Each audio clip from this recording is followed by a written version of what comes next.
It's a great pleasure to introduce a very familiar face. In fact, it's hard to fathom how many cousins he has. Ahmet Polat is the Executive Director of Affinity Intercultural Foundation. Join me in welcoming Ahmet to the lectern.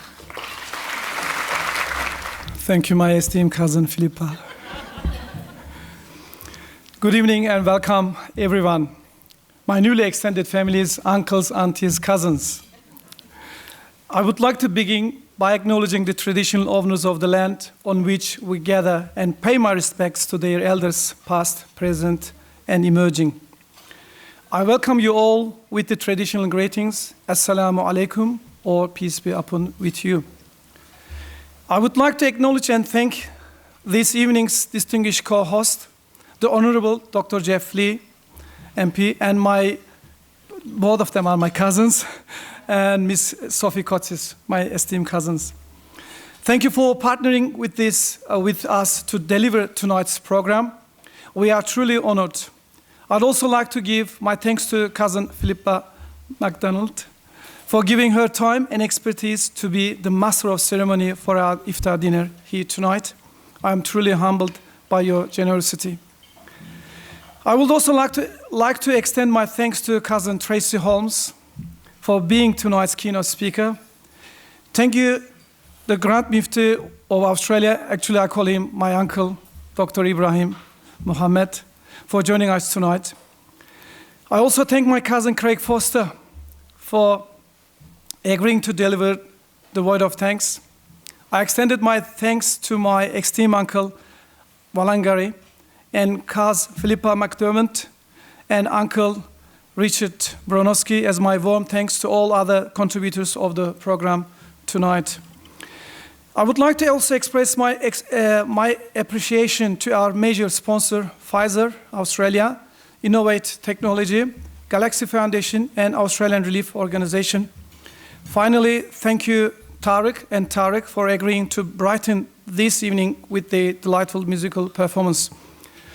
First and foremost, I would like to sincerely extend my condolences to the relatives of those who have lost their lives in the coronavirus pandemic, which is still affecting many countries around the globe. I would also like to place special emphasis on the healthcare workers, emergency workers, our ministers, and other essential employees who are on the front lines of the fight to protect our beloved communities. I think it is safe to say the last year has been a roller coaster for us all.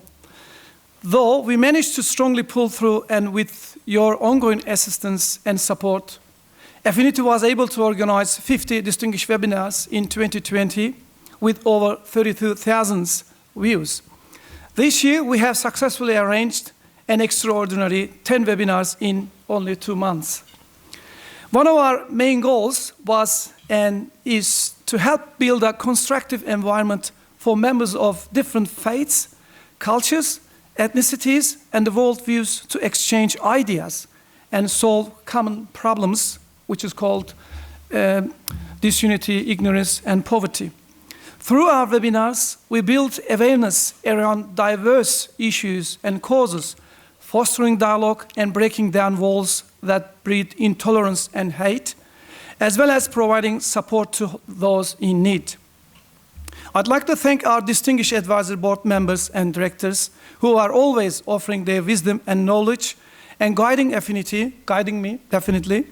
Additionally, I would like to extend my gratitude to our partner institutions and organizations who are always willing to work with and support Affinity. Tonight is a very special night for me. After a long years of turns, we have finally and successfully gathered. If I may, I would like to call tonight's dinner the Garden of Humanity.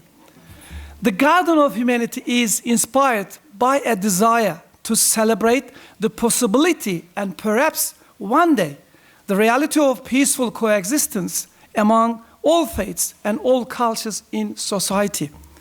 Our main goal is to accept each other equally as valued members who have rightful place in society. I have 4 words that came to my mind while reflecting on tonight's iftar dinner: courage, vision, dedication, and optimism.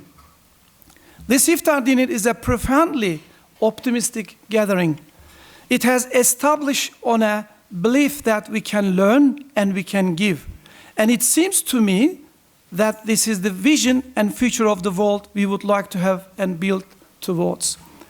We are dedicated and courageous to oversee our differences and share a delightful conversation over a delightful meal. There is an old saying in my culture: the heart yearns not for tea or coffee, but for conversation and connection. Tonight, we will have the opportunity to watch a short video reflecting on the last 5 years of our Parliament iftar dinners. It amazed me to see how our garden bloomed and nurtured over the years. Our garden extends outside of the Parliament House to the inner suburbs of Sydney, into the homes of generous and hospitable Muslim families. During the month of Ramadan, Affinity organizes many home iftars alongside of our institution iftars. On some evenings, we have 2-3 house iftars, and since I cannot join all at once, I sent a signed image of myself I purchased from my uncle's shops. To be honest, I feel very deeply moved when I attend these dinners. I suppose